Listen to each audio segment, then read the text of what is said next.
Today I will be talking about Peter and Wendy by J.M. Barrie, originally Peter in Kensington Garden, until the popularity of the book made Barrie write a play for his most popular book. After the play's success, he made the play into a book which would later be made into a movie by Disney in 1953, later to be adapted many more times by various studios. Alright, so let's get started.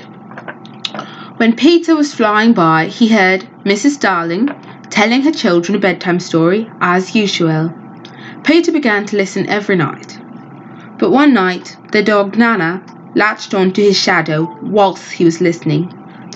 Peter came back a week later to retrieve his shadow. He woke up Wendy to have her sew his shadow back on. When they were talking, Peter learned she knew lots of bedtime stories. Therefore, she would make a great mother to the Lost Boys. He invited Wendy to go back to Neverland with him. She says yes, but her brothers John and Michael will have to go with them. He agrees, and they follow the North Star to Neverland.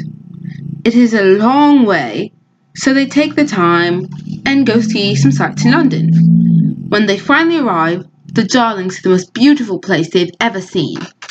Tinkerbell, jealous of all the attention Peter's giving to Wendy, decides to tell the Lost Boys Peter wants them to shoot down Wendy. Wendy gets shot with an arrow and falls to the ground. Peter instructs the Lost Boys to build a windy house for her to recover in. The Lost Boys called it a windy house. It is a United Kingdom term used for a small playhouse for children large enough for one or more children to enter. She became a mother-like figure to the Lost Boys and told them many a bedtime story.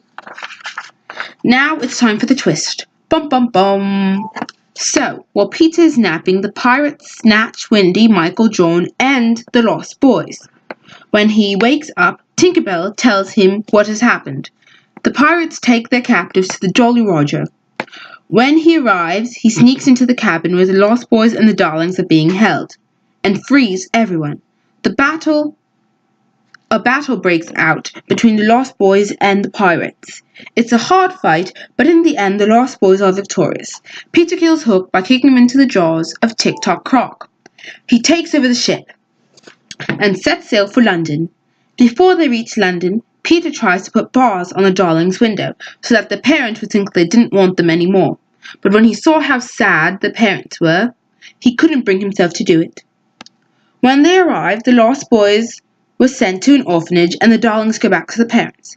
Peter, not wanting to grow up and leave the Darlings, makes a deal with Wendy that she will return every spring to Neverland for just a week to help him with his spring cleaning. After a few years of this process, Peter forgets all about Wendy, the Lost Boys, Captain Hook, Tinkerbell, mainly because he has no real concept of time. But he comes back 25 years later to see she's all grown up and has a daughter of her own named Jane. Wendy decides to make a deal with Peter that Jane shall go in her place every spring. When Jane eventually grows up and gets too old, she has her own daughter called Margaret. They make the same deal and the cycle continues. So it's a strange ending, but it is how the book ends and the play, so the end.